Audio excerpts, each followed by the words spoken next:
Hey, Magnaim with Memberstack here, and welcome to Memberscript 221. In this video, I'm going to show you how to give members full visibility of their purchase history, and it will look something like this. So users will be able to see all of their purchase history in the form of a table. They'll be able to see their amount spent, active subscriptions, and last payments that were made. So the last payment date. Users will also be able to filter by statuses, as well as filter by the time that payments were made, and be able to see all of their payments in the form of a list. From here, users can click on a specific payment and then view that receipt, something like this. And then users can also cancel their subscriptions, and that will be reflected inside of this table. Okay, so you're going to need a few things in order to set this up. Firstly, you are going to need a Memberstack Data Table to make automations, as well as a few configurations inside of Stripe, and then of course the script. All right, so just starting off inside of Memberstack. So you're going to need a table called purchases, and then you're going to set up the following rules for this table. So the rules should look something like this. So once you set up all of the rules, you are now going to set up the actual fields for the table. So within the table, you are going to have these fields. So you're going to have a member reference field, date, description, amount, status, receipt URL, plan ID, type, Stripe invoice ID, price ID, and currency. All of these fields will be populated with a make automations, and then all of this information will come directly from Stripe and Memberstack.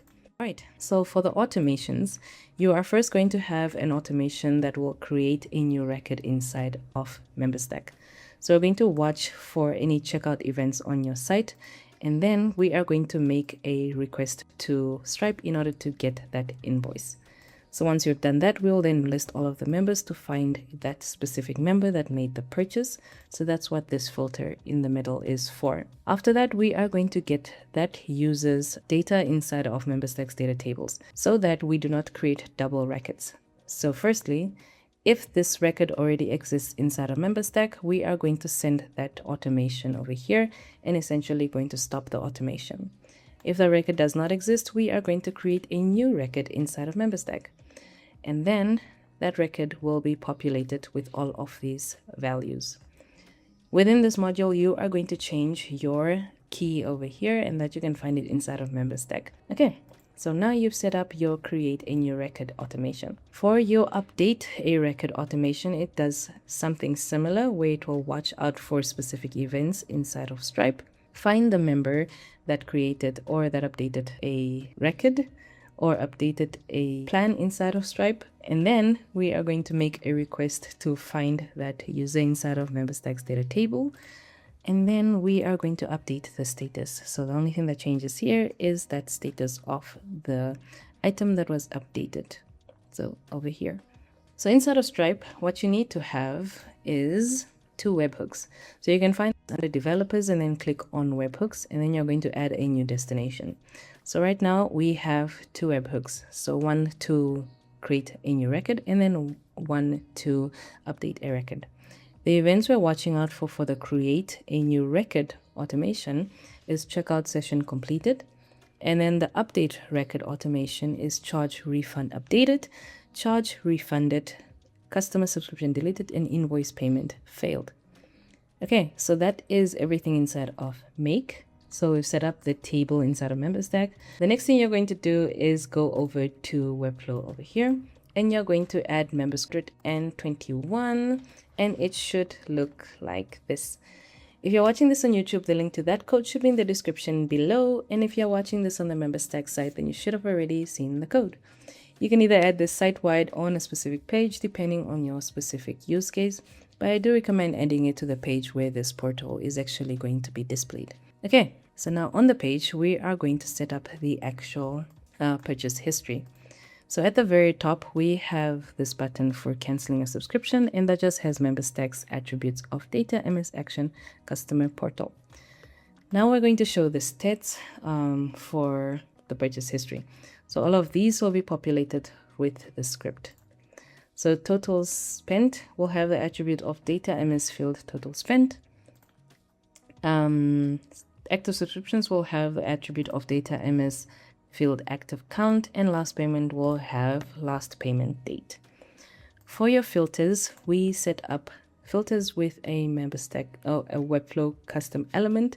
And then within the element, we have a few options. So all of these options follow the same pattern, whereby they have value equals status.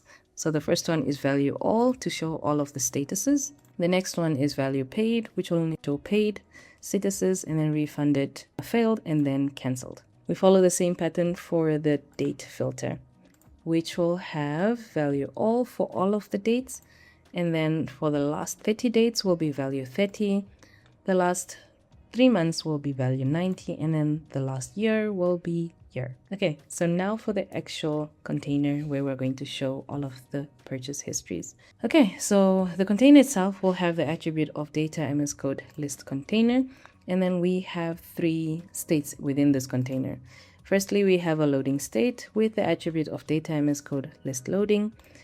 The empty state has list empty, and then your error state has list error. For the template that gets cloned every time there is a purchase history, we have this list row. We have the attribute of data MS code list template.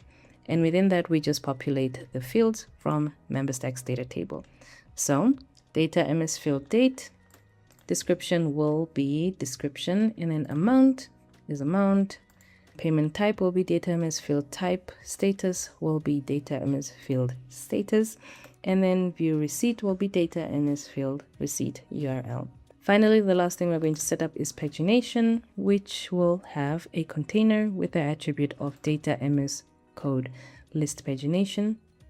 Your previous button will have data MS code list previous, and then your next button will have list next, and then the information for your pages will have data MS code list page info. So by default, this entire container, so your data MS code list container, should be set to display none, like this.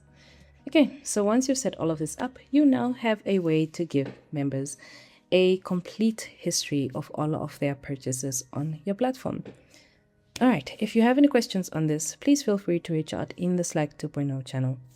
Bye.